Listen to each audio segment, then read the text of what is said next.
Hi, and welcome to this information session for the Animal Law and Policy Clinic. I'm Chris Green, the Executive Director of the Animal Law and Policy Program, which is the umbrella that the clinic is housed within, but in reality, we operate more like sister programs and collaborate on a bunch of the different work that we do. We are so fortunate to have Kathy Meyer as our clinic director.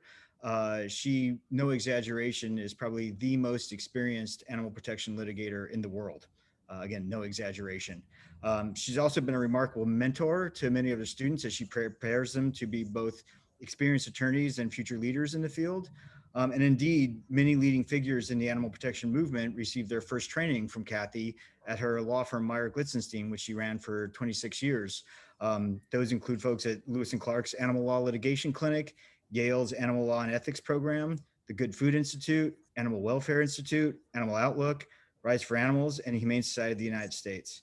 So we could not be more fortunate to have her here at Harvard Law School running our Animal Law and Policy Clinic. And with that, I'd like to turn it over to Kathy. Thank you so much, Chris. And thanks everybody for coming to hear about our clinic. We're excited to tell you about the work we're doing and maybe some projects we may be doing next semester. First, I'm going to tell you about the clinic, and then we're going to hear from some of our students who have been working in the clinic, and they can give you sort of a realistic account of what it's like to be in our clinic and talk about some of the projects that they've worked on. This is a brand new clinic that started in the fall of 2019. So we're just finishing our 4th semester of this new clinic, and we construe our jurisdiction very broadly. It's an animal law and policy clinic, but basically anything that has to do with any kind of animal is game for our clinic. So we do cases and other projects that affect animals in the wild as well as animals in captivity.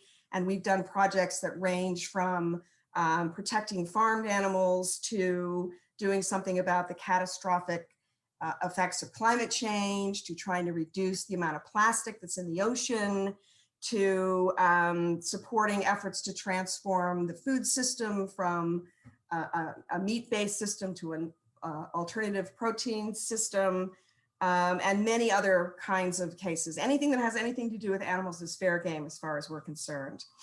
And there are 2 basic components to the clinic.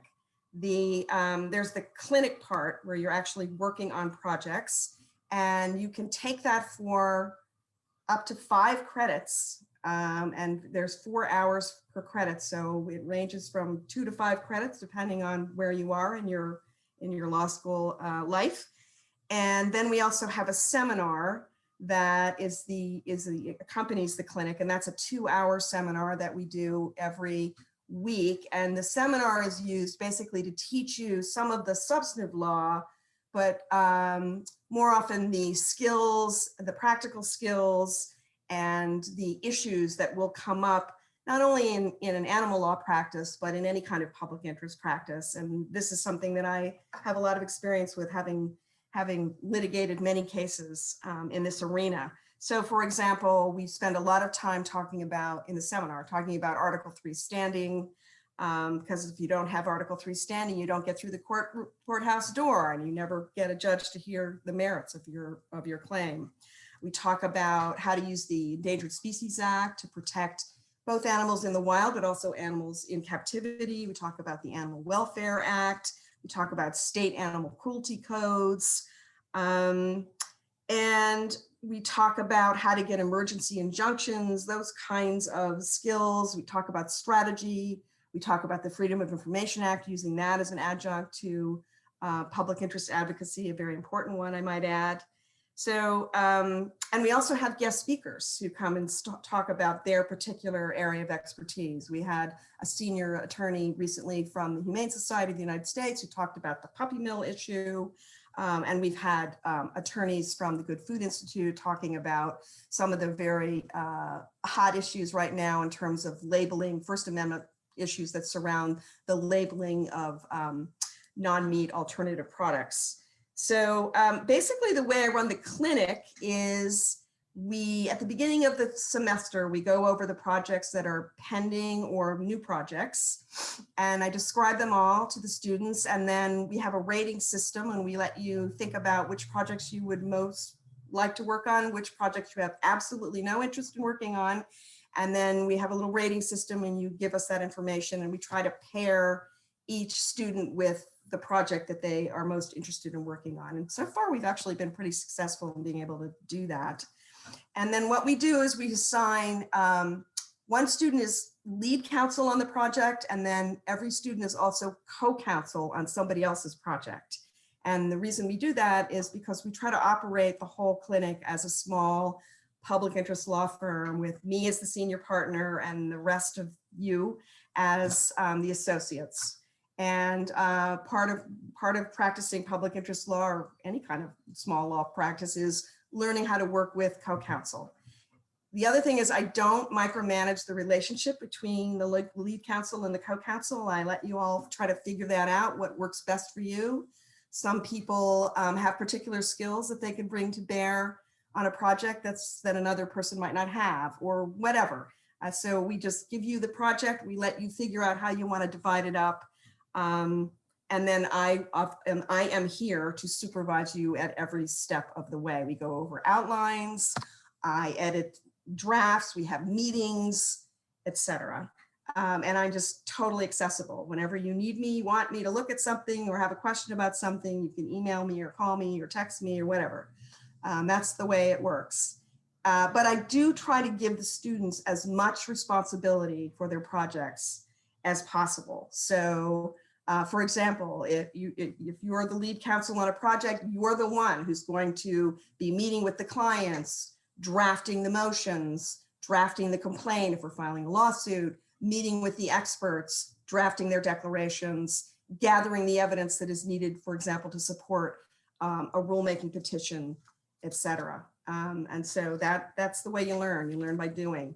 The other thing I'll add is every other week we have a staff meeting during the noontime period, which we use as a way of comparing notes on our projects and getting feedback from each other about our projects and exchanging cross currents that may be relevant to what we're working on. So just to give you a rundown on some of the things we've done already, and this, believe it or not, this is a partial list. The list is longer than what I'm going to go over, but just to give you an idea of the kinds of projects that we have done so far, and some of them are still ongoing. So we do a lot of litigation, mostly federal court litigation so far. Right now we have 3 cases going on in federal court. We have a case in the federal court in Maryland, which is a challenge to the United States Department of Agriculture's denial of a rulemaking petition that was submitted many years ago by the New England Anti-Vivisection Society and the Animal Legal Defense Fund in an effort to improve the standards that apply to the psychological well-being of primates used in research. And that case, we filed it last summer, and the students wrote the complaint. The government, as an initial tactic, which we were expecting, moved to dismiss that case on Article 3 standing grounds. And so the students have now written an opposition brief in that case, and the entire Article 3 standing issue is pending before the federal judge in that case. We also have another case pending in federal court in the Western District of New York.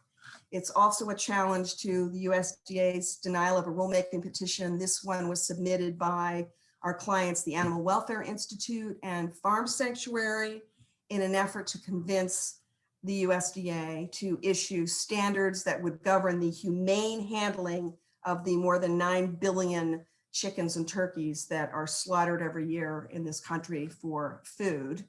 Right now, there are no standards that require the humane handling of these animals under the Poultry Products Inspection Act, and our clients submitted a rulemaking petition based on the USDA's own conclusion several years ago that the inhumane handling of the animals at the slaughterhouse can result in an adulterated poultry product at the end of the process. And once that link was made, it's our position that the USDA has jurisdiction to issue these standards. So that case is also pending on a motion to dismiss on Article 3 standing grounds. which again, the students have written brief in that case, and it's pending. We're waiting to get an argument date. And again, the students did all the work on the complaint, and they've done all of the work on the motion to dismiss and opposing, et cetera. And they've also actually written a draft merits brief in anticipation of when we win that motion to dismiss, and we're on the merits of that case. Same thing for the primate case. And then our third case is a Freedom of Information Act case that we also filed as a related case to our primate case in the federal district court in Maryland. And that's because we are trying to get access to information that shows that the USDA does not actually even do a full inspection of each of these medical research labs each year as required by the statute. So that is a case that's also pending. We've already received a lot of thousands of documents, maybe hundreds, I might be exaggerating there. As a result of founding that case, and we've actually uncovered a secret policy that shows that in fact the USDA is not conducting full inspections as required by the statute. And we have a journalist who's writing a huge expose about this, so stay tuned. I'll let you know when that comes out. We've also got we're drafting right now. Students are working on an amicus brief in the Ninth Circuit Court of Appeals in support of an effort to improve the criteria for recovering the grizzly bear, a threatened species under the Endangered Species Act. And we've also done another Ninth Circuit amicus brief a couple of semesters ago. Rebecca worked on, she can tell you when she did it, in an effort to get the Pacific walrus listed under the Endangered Species Act because of the adverse impacts of climate change on that species. And we wrote an amicus brief on behalf of probably the nation's leading coalition of climate change scientists for that case. We've also got a very robust Supreme Court practice so far. We did a cert petition that the students wrote on behalf of some families living in Indiana who have lived in this incredibly bucolic setting in Indiana for decades until a concentrated animal feeding operation came in, was allowed to be sited very near their property. That's a CAFO is the acronym. You probably have heard of CAFOs, factory farming. And as a result of that factory farming being situated near their homes, they have their daily lives are just completely ruined. There's just not, they can't enjoy even sitting outside in the morning in their garden with a cup of coffee anymore because of the odors and because of the waste particles that make their way over to their property. But nevertheless, the state of Indiana has a Right to Farm Act, which basically provides complete impunity to the CAFO for any kind of tort action. And so our clients made their way through the state court of Indiana, including up to the Supreme Court of Indiana, which denied their ability to get any relief, and actually in a split decision. And once that happened, the clinic took on a cert petition to the United States Supreme Court on the grounds that the state statute was depriving them of due process without compensation under the Constitution. Unfortunately, the court did not take that case. It rarely takes, it takes a very tiny portion of all of the cert petitions that are submitted, but it was a very important effort and a great learning experience for the students. We've written two other briefs in the Supreme Court already. One was an amicus brief on behalf of the National Butterfly Center in an effort to have the court take cert in a case challenging the Trump administration's waiver of all of the environmental laws that otherwise would have applied to building the border wall on the southern border. And we also wrote an amicus brief in support of Defenders of Wildlife and the Center for Biological Diversity in a recent Freedom of Information Act case involving the Sierra Club's effort to obtain information about the adverse impacts of cooling outtake structures. These are things that huge manufacturing plants use to cool down their equipment, and they do that by sucking in nearby water from rivers and lakes to cool down the equipment. Unfortunately, that process ends up in killing a lot of marine species, fish and turtles and clams and mussels and things like that. And so the Sierra Club was trying to get access to information, a draft biological opinion under the Freedom of Information Act, and was not able to do so because the agency claimed it was exempt under the deliberative process privilege. So we represented Defenders of Wildlife and the Center for Biological Diversity in that case, and trying to make sure that the Supreme Court, whatever it did, required the agency to nevertheless disclose all of the factual scientific information, which our position is not deliberative. Actually, that case was decided in March of this year. And unfortunately, it held that the information was exempt under Exemption 5, but the very last point that was made in the Supreme Court's opinion was that nevertheless, all of the factual and scientific information has to be segregated out and disclosed. So we were happy with thinking that our amicus brief had some impact on that decision. We've also done a lot of work on the policy side. We don't just do litigation. So if you're not interested in litigation, there's plenty of just plain old animal advocacy policy work that we do. We started off the semester with an amazing effort by Elizabeth, who you're going to hear from soon, who did a huge submission to the brand new Biden-Harris administration in an effort to have the new administration rescind certain policies that have been in effect for some time now. Actually started with through the Obama administration, but most recently the Trump administration, which basically instructs all federal agencies not to take climate change into account when making certain decisions under the Endangered Species Act. So we want to have the new administration, as part of their climate change initiative, rescind those policies and make sure that agencies do in fact take climate change into account when making decisions. We have also done things like advising a former US Senator from New Jersey, who asked us to write a memo to the governor of New Jersey explaining why the annual bear hunt in New Jersey is unconstitutional under the New Jersey state constitution. And we did that. We have done a submission to the USDA and the FDA around these labeling issues I talked about for non-meat alternative products, to make sure that they are allowed to be labeled as meat and dairy products with their qualifying nomenclature, obviously, and explaining to those agencies why banning those kinds of labeling efforts would violate the First Amendment.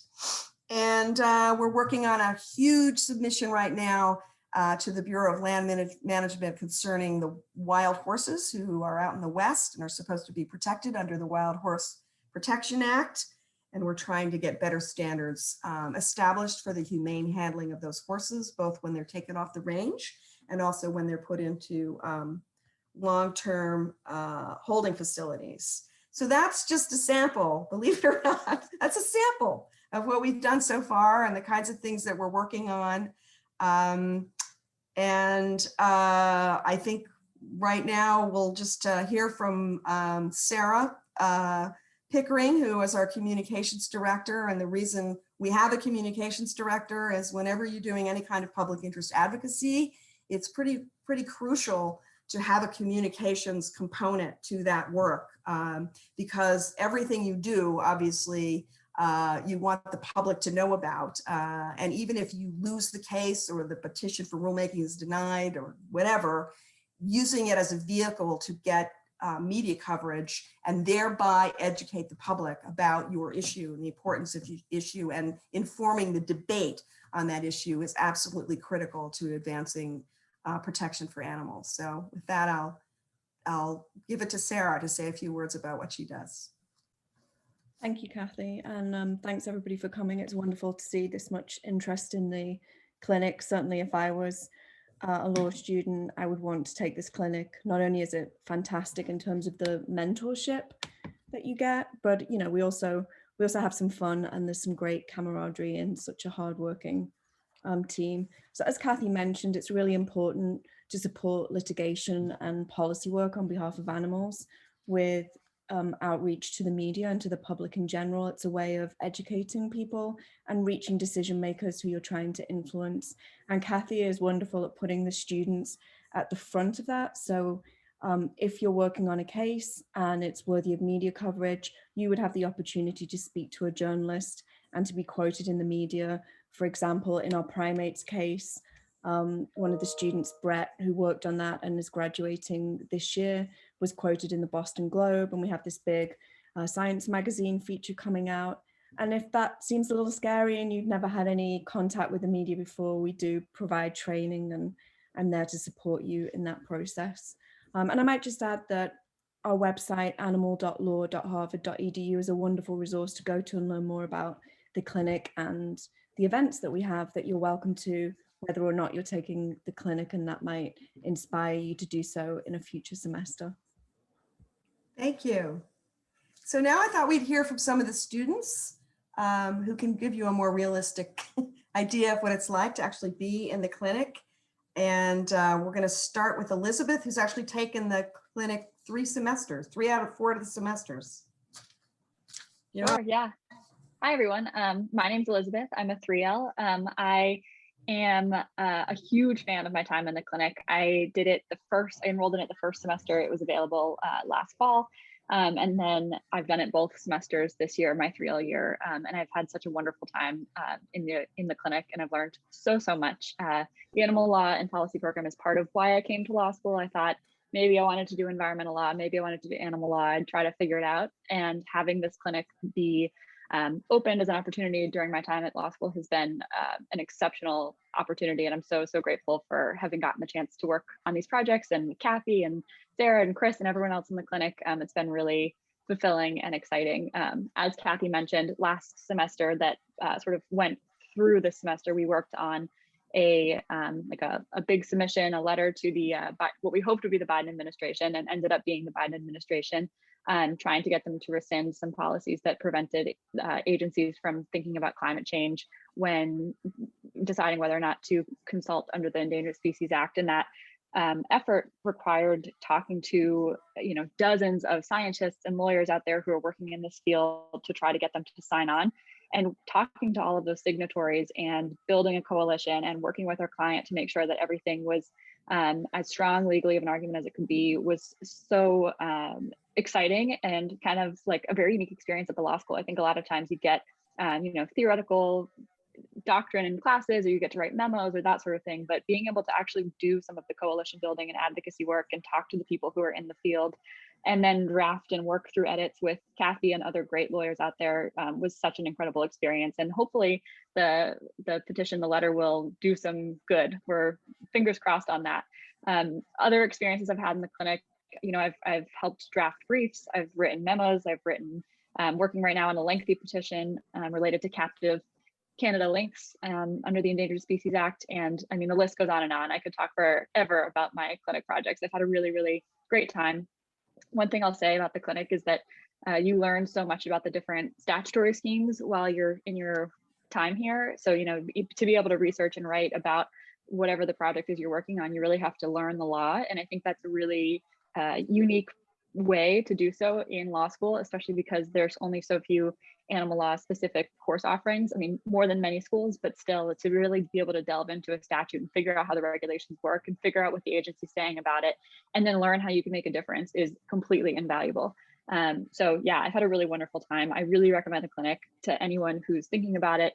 Even if you're not super interested in animal law or don't want to do this for your full-time job, I think the skills that you'll learn here are super applicable to everything you'd want to do in terms of administrative law, in terms of policy work, in terms of research, in terms of coalition building. Anything is super applicable, and in the meantime you get to help some pretty great causes. So definitely recommend it, and happy to talk to anyone else outside of this if you have questions or want to hear more about any of my experiences, but I'll leave it at that.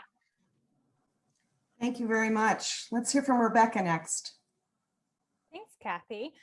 So I'm going to echo a lot of Elizabeth's enthusiasm for the clinic, because it has truly been the highlight of my law school career. I first joined the clinic at my spring semester of 2L, and as Kathy mentioned, I got to work on a amicus brief for the Ninth Circuit Court of Appeals. So I came to law school really interested in environmental law. I have an environmental science background, and I realized that my passions were really more animal centric. I really was interested in the aspects of environmental law that crossed over to animal law. And so this project was so perfect for me. The brief was written on behalf of a group of scientific experts. And so I got to use both my scientific background and now learn all of this new legal surroundings and write a brief that went in front of the Ninth Circuit Court of Appeals. And actually during the oral argument for the case, the plaintiffs quoted verbatim from our brief, and I got to see my words being put up in front of a Ninth Circuit panel, which was just so phenomenal, and an experience and opportunity that really you won't find anywhere else at Harvard Law. And it was just so absolutely astounding. And I remember we had Animal Law Society meeting that day, and I was just over the moon that this experience had happened to me and that I had a chance to be part of this incredible case helping these walruses. And ever since, I have been working with Kathy as a research assistant starting over the summer and through both semesters of my 3L year. And I've been involved on so many amazing projects, working on documents going in front of the Supreme Court, doing legal research that's really cutting edge. You know, I really found that the work you do doing writing and research is very different from what I experienced in LRW. It's everything I wished LRW was. It's looking at cases that were just decided by courts and looking at really new legal theories and also just really looking at the practical application of things. So there are so many incredible Harvard Law professors who really understand the doctrine, but Kathy not only understands and can teach the doctrine so well, she also knows the practical application of it. And she's just an unbelievable mentor, an unbelievable teacher, so accessible, so fantastic to work with. I just can't overstate how much I have learned from being with her and working with her. And I just truly, truly recommend that anyone who has the opportunity sign up for this clinic, because it is truly unparalleled in the law school. And I'm also going to encourage everyone like Elizabeth to feel free to reach out to me. I'm always happy to talk to people about my experience. I really just cannot recommend the clinic enough. Thank you. That was very nice. I'm humbled, very humbled by that. Let's hear from Susanna. Hi, everyone. Just to echo some of what everyone else has been saying, first of all, I'll start out by saying you don't need to be, as Elizabeth mentioned, an animal expert to go into this. You definitely can be, but you can also be like me. My sister is a veterinarian. I grew up with a lot of animals. I love animals, but beyond taking the animal law seminar beforehand, I had no experience or background in this. So definitely don't let that intimidate you in making your clinic selections. And I think it goes without saying, as Rebecca and Elizabeth said, that you get more practical experience here than you would in any law school class. I can definitely promise that, and potentially even in comparison to other HLS clinics.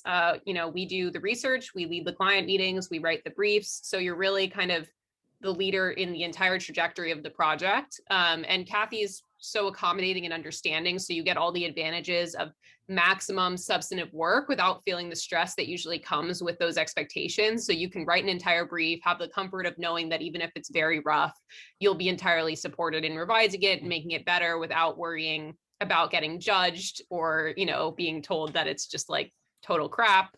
And you'll probably not get this level of responsibility in an internship during the summer or in a class, as I said. So that has been really positive.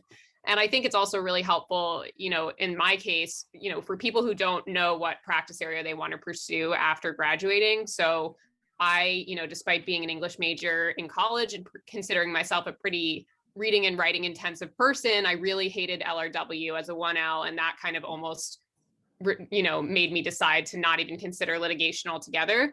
But then after kind of getting reintroduced to it in the clinic, I, was able to try that out and choose litigation as a practice group in my firm over the summer. And now I'm probably going to pursue litigation. So it's definitely good at giving you a second bite at the apple if you really weren't sure how you felt about brief writing as a 1L. And then to echo Rebecca's point, there's definitely a divergence I found between how a legal academic teaches and how a practicing lawyer teaches in terms of writing briefs. So I'm really glad that I got Kathy's perspective, which is, how actual people who do this every day approach brief writing. And with the pandemic, I also think people are only now just starting to understand how important animal law truly is. And it's no longer, I think in the next few years, it's not going to really be considered some niche kind of PETA only interest. It's something that touches on all the most urgent existential problems today, from global warming, environmental destruction, the food agriculture system, and how that affects the health of Americans, and our daily diets, the healthcare system, the rights of disenfranchised workers. Like, there's so many things in addition to animal welfare that this clinic deals with. And then, the mentorship was really key for me. Kathy's a wonderful mentor. She's definitely the most meaningful faculty relationship I've had in my 3 years. And I text her pictures of my dog on the weekend and other random messages just because I enjoy talking to her. And if I hadn't done the clinic, I definitely wouldn't have had a close relationship with an HLS faculty member. And I think leaving law school with at least one relationship or mentor is a huge asset, and someone that I can go back to and feel comfortable, asking for advice or perspective on something. And then, in terms of the other students and the other people who work in the clinic, the camaraderie is just really great. I feel like I truly found a community in the clinic despite the virtual environment, and people who care about the same things I do, who are passionate and kind, who are accessible, who are always willing to talk, regardless of whether it pertains to clinic work. And I remember saying to Elizabeth last semester that, I feel like I actually have a group of people here who are my homies, who are on the same wavelength. So I think, that's been really special for me, especially as someone who in college and in law school had never before really been a huge extracurricular person. Most of the things I did on the side were kind of more personal projects. So this is a great experience for me to feel like I had a group, especially when the swag arrived. And because the clinic is young, I'd say, there's a lot more flexibility regarding what you, can or can't, or, what you can choose to work on. So, you can even be part of choosing what projects the clinic pursues in the future. And at the end of the seminar, each student has to write a project proposal about an issue that we should focus on in the future. So I'm really into cell-based meat, and I continued working on that project proposal even after I finished the clinic, just because I'm very interested in the idea of pursuing that later in life. And so I turned that into an extended paper, just because I'm passionate about the subject. So, and I was able to draw on a lot of things I learned from my experience working as lead counsel on a factory farm reform project in the clinic to kind of enrich that paper as well. So yeah, overall, my rant is over. Big thumbs up for the clinic. Love everything about it. All right, well, we only have about 15 minutes left, so maybe we should hear from the students who are attending, if they have any questions. We didn't even go around, and maybe we should just go around and have you introduce yourselves and then let us know if you have any questions. Want to do that? Let's start with Max. Sure. Hi, everyone. I'm Max. If it matters, I'm in section 3. And yeah, I'm just excited. I came to law school with the hope of doing some impact litigation around animal and environmental stuff. So this seems like the place to be. And thank you to everyone for that really in-depth discussion of the projects. I'm just looking forward to it. I don't know. Do you want anything else? Is it, No, that's good. Unless you have some questions you want to ask now. No, well, I'll let everyone else introduce themselves. Okay, let's do that. Yeah, that's a good idea. Let's do that. Okay. Is it Xiaoji? Xiaoji? Xiao's fine. My name is Xiao. I'm also in section 3. I'm just, I'm interested and I don't have any questions currently. Okay. Thanks for coming. How about Ben?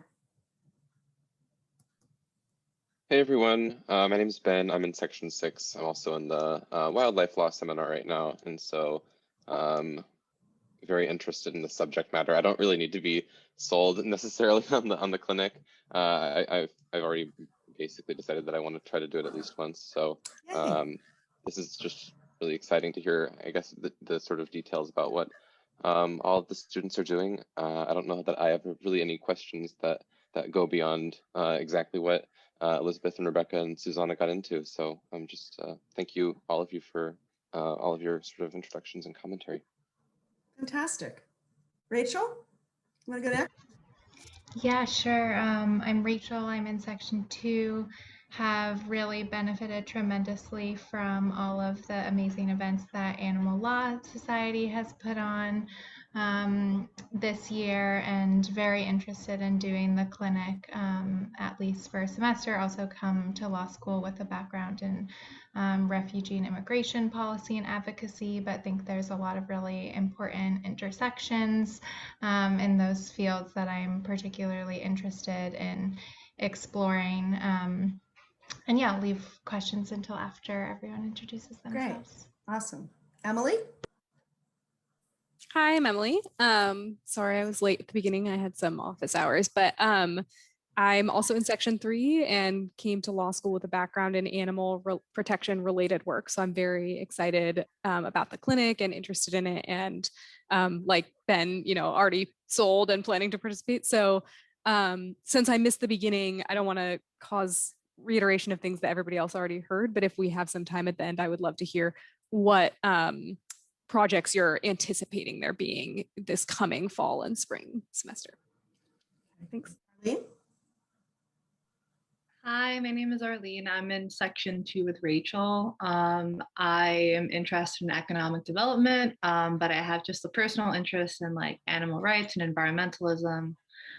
So I don't have any questions right now, but I'm definitely excited to just learn more about the clinic. Great. Thanks for coming. Natalie? Hi, everyone. My name is Natalie. I'm a 2L, was in Section 7 last year. And I did the environmental clinic fall semester, and I'm just interested about how that intersects with animal law. And I have a question, but I can wait till everyone finishes introduction. All right. Caroline? Hi, I'm just here to support the clinic. Just happy to be here. Caroline took the clinic already. Maybe she'll come back. Allison? Hello. So I am camera off because I am simultaneously walking my dog. So hopefully you guys can hear me. But super excited to listen in. Thank you so much. She's seriously the best dog too, so it's totally awesome. But I am a newly admitted student and just wanted to hear more about the clinic. So thank you very much for letting me participate. Awesome. Great. And did I get everybody? Is there somebody else on here that I can't see? No. Great. Okay. Anybody have any questions? Besides Emily, who wants us to describe projects. Anybody else have any questions? Was it Emily who wanted projects described, or Rachel? I forget. Emily. No questions. Looks like Natalie has her hand up. Oh, I'm sorry. Natalie, hit it. Yeah, sorry, I did the race feature. Yeah, so my understanding is, sorry, I joined a little late also, but that you have to take the animal law or wildlife law seminar in concurrence or like before the clinic. So I was wondering, I know classes haven't come out yet, but if you anticipate that anything will be offered in the fall, or is it going to be just the spring again, like it was this year? I know that wildlife law is going to be offered in the fall. I happen to know that.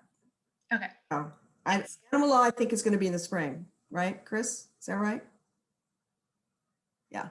Yeah, we're going to be doing, we're doing wildlife law again in the fall. And then we do animal law. Kristen still teaches the animal law course every spring typically. And we also set it up so it's able to be taken as a 1L elective. And kind of mostly Kathy and the clinic staff prefer that folks have taken at least one animal law related course to enroll for the clinic. So that's why we make the introduction animal law course open to 1Ls for the elective. But it's not, I mean, if you have had some other experience, you should still reach out and talk to Kathy about applying for the clinic, even if you haven't taken a course necessarily. Yeah, that would be definitely recommended. If you want to take it and you haven't taken one of those classes, let us know. Any other questions? Rachel has her hand up too. Thank you, Elizabeth. Rachel? Yes, I do think this is related to hand. I don't use that, so I'm not used to that, but go ahead. Sorry. That's all right. Related to Emily's question, but I was kind of curious about how some of these like policy projects are brought in. And so I know you gave the example of the New Jersey policy project. Like I was curious if the senator or representative had like reached out to you and knew about that clinic, or kind of how some of these connections are made to develop the projects that the clinic works on?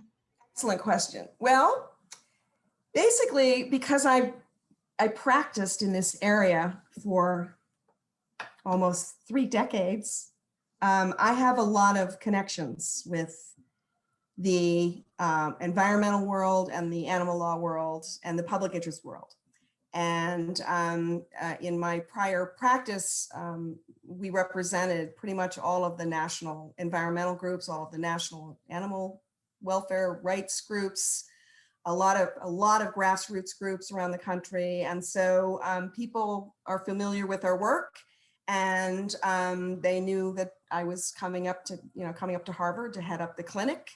And I've had no shortage of people trying to get free legal work from me and our clinics since it opened.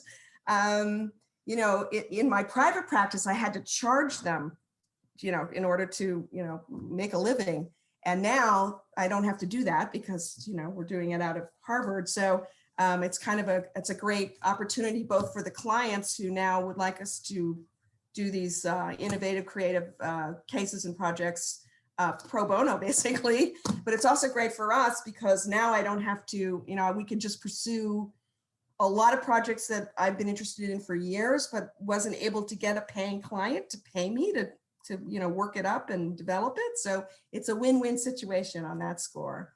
When I interviewed for the job, I had a list. I literally had a list of 55 projects that I wanted to pursue. So we've had no shortage of project ideas. And as Susanna mentioned, the other thing we do is I very much encourage the students to come up with their own project ideas. And we require a writing assignment as part of the seminar, which is the writing assignment is give us a pitch for a project. So we encourage the students in the clinic to come up with their own projects, their own ideas, and yet we also have plenty. I mean, the senator found me what happened to me and realized I wasn't in private practice anymore, and found out where I was and pitched that New Jersey bear hunt case to me, and it was a good fit. So it's sort of a combination of things. And now that we're doing a lot of exciting work, of course, once you do this work in the outside world, other people find out about it. And so they're coming and pitching their projects to us. So we have a lot of, there's a lot of different ways we get project ideas, if that answers your question.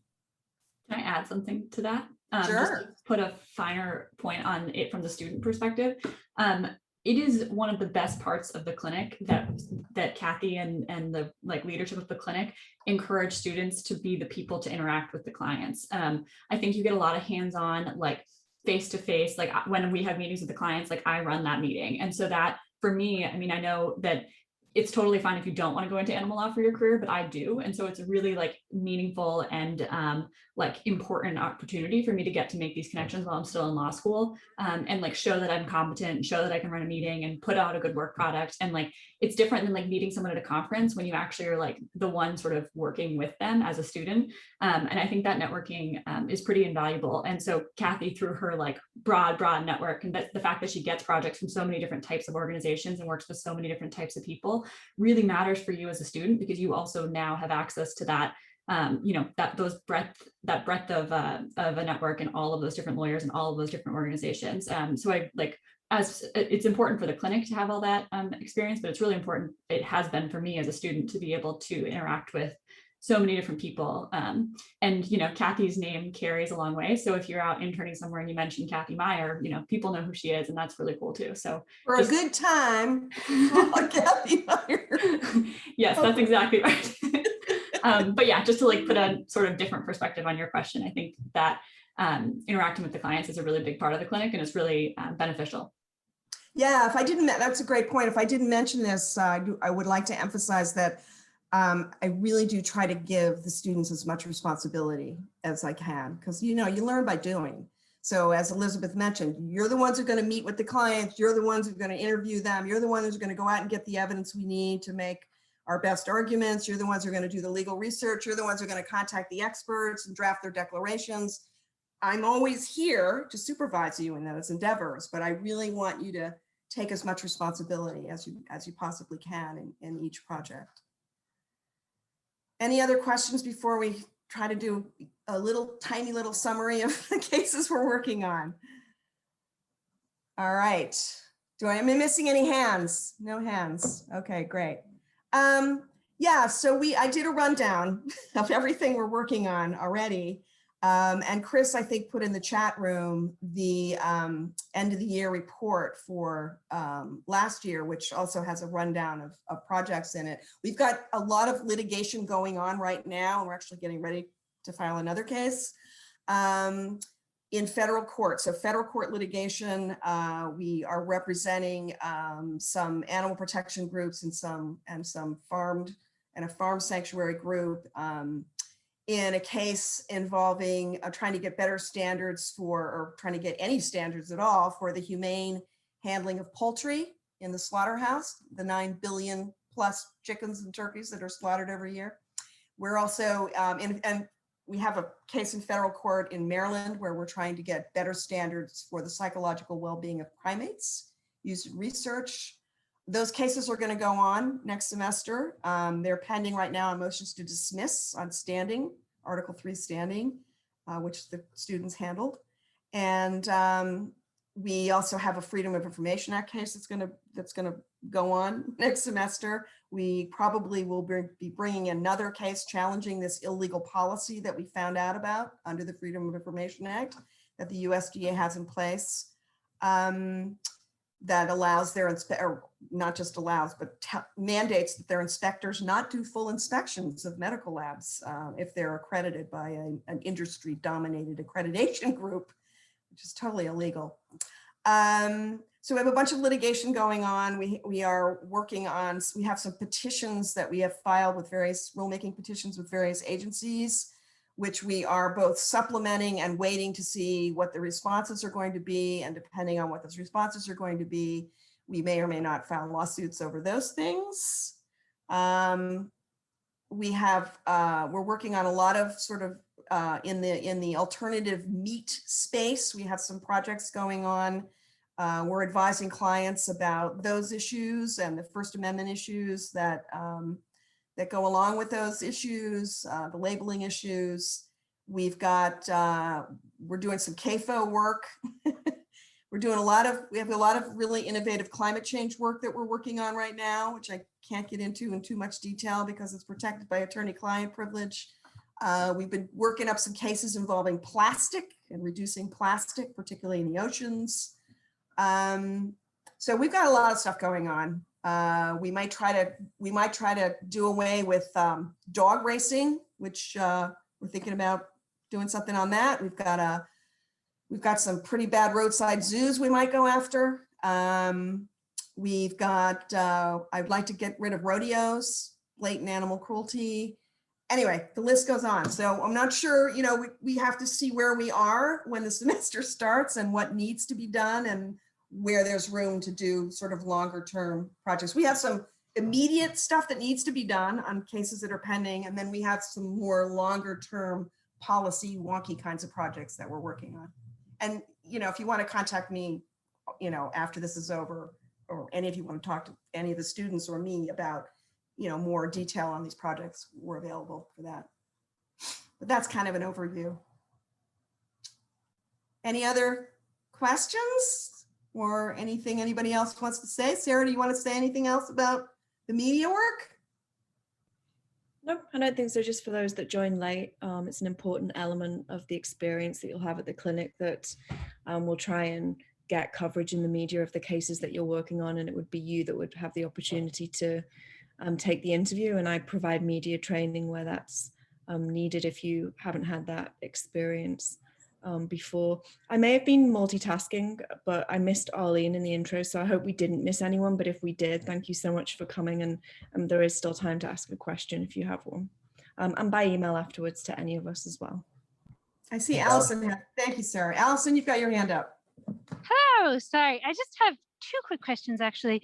So my first question is, if you have a demonstrated interest in animal law, is it difficult to get involved in the clinic, or is it just like just make sure to show your interest once you enter at law school. And then my second question is for the students, actually, in terms of sort of taking a whole bunch of black letter law classes during your first year, what would you recommend to sort of maintain that interest in animal law and kind of get involved outside of your coursework? I'm happy to answer the second part first. Yeah, why don't you do that? Go. I think that in addition to the doctrinal classes your first year, I highly, highly recommend taking whatever animal law class is offered. So that will either be straight up animal law, which is usually taught in the spring, or occasionally we've had wildlife law taught, we've had farm animal law taught on and off throughout the year. So there's always some offering.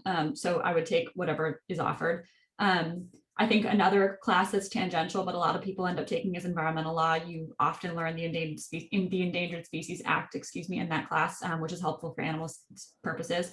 And then we also have a student group called the Animal Law Society, which puts on a series of events and sort of, things throughout the year that support students who are trying to get either more interested or more involved in animal law. And so those range from really informal, like get-togethers with your peers, to more formal, like coffee chats with professionals in the field, to quite formal sort of talks and presentations from people about the work that they're doing. So there's lots of sort of like extracurricular ways to stay involved and like build up your knowledge set beyond the course offerings. But I would definitely encourage you to take any animal law classes that are offered, and then the clinic, of course. Hopefully that answers your question. Yeah, and answer to the first part of the question, you don't have to have an interest in animal law to take the animal law clinic. But if you do have an interest in animal law, you should definitely let us know that. There's actually an application process which will be posted by the registrar in terms of what needs to be submitted to us for our consideration, and the deadlines for that. So that'll be posted pretty soon, I think. And I'll just reiterate, I think, Allison, you jumped on after I'd said this, but the clinic typically does give priority to students who have taken an animal law course previously. And the spring animal law course taught by the ALPP faculty director, Krista Stilt, that is open for 1Ls to take as their 1L elective in the spring. So I would highly recommend doing that, like taking animal law, the core animal law course as your 1L elective in the spring. That will allow you to then have an advantage in applying to the clinic in the fall.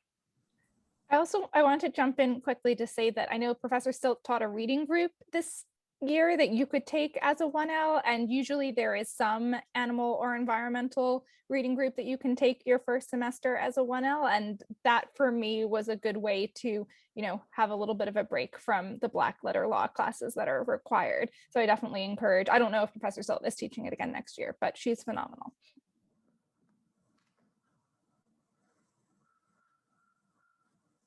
Great. Anything else? Awesome. Well, thank you all for coming, and we hope to see some of you next semester or beyond in the clinic. And we look forward to that. Look forward to working with you, and just let us know if you're interested, or if you have any questions. Feel free to email me or any of the students, or call us, or whatever. We're very accessible and would love to answer any questions you might have. So thank you very much. Thanks everybody for coming.